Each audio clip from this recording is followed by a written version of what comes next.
This is what's going on in Guangzhou right now. Black people have been kicked out of their apartments. Students have been kicked out of their dormitories because there's been a new surge of corona in China. And they're saying this is coming from black people. Even if some black people have corona disease, is this how to treat people? They made these people pay 6 months rent, and now they've kicked them out of their rooms. They're literally sleeping on the street. This is not how to treat people. We are not animals. We are not dogs. There are many Chinese in Africa, but we don't treat them like this. No. When this pandemic was going on, when this outbreak was still going on in China, Africa was still welcoming Chinese into our continent. We were welcoming them into our various countries. So how come you're treating people like this?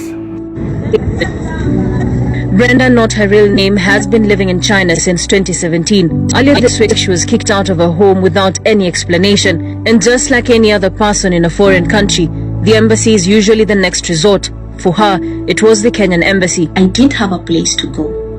I had to sleep outside. Yes, I did sleep outside. The next day they came. I tried calling them. They were not actually responding to my call. What they told me, go to the police. I did that. After staying at the police station for a maximum of 3 good hours, they told me that we are sorry, we cannot help. She reached a dead end after 2 days of sleeping outside the embassy, a situation that many like her from other African nations have found themselves in. This video shows Chinese police officers escorting people of African descent from a place they had set apart for themselves.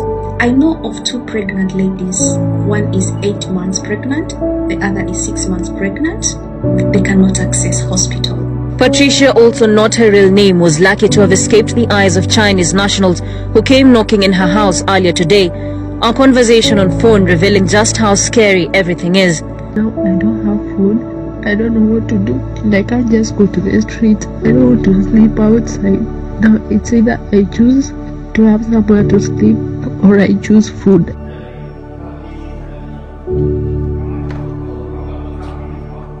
So our landlord gave us an hour quick notice. Can you imagine? Only in China that the landlord would just come, switch off your lights and give you an hour quick notice to leave. When you have legal signed documents with him, you have contracts of a 6-month rent. You've paid upfront with the taxation and everything, and then the landlord will just come to your door and knock and tell you he's coming up in 10 minutes, that he's giving you an hour to pack out. With the whole situation out there, why even you don't are we animals? What's sad in Spain is that all these people were staying in China all this while when the outbreak was going on. How many black people died from this disease in China? But now that things are getting a little better, this is how you're treating us? This is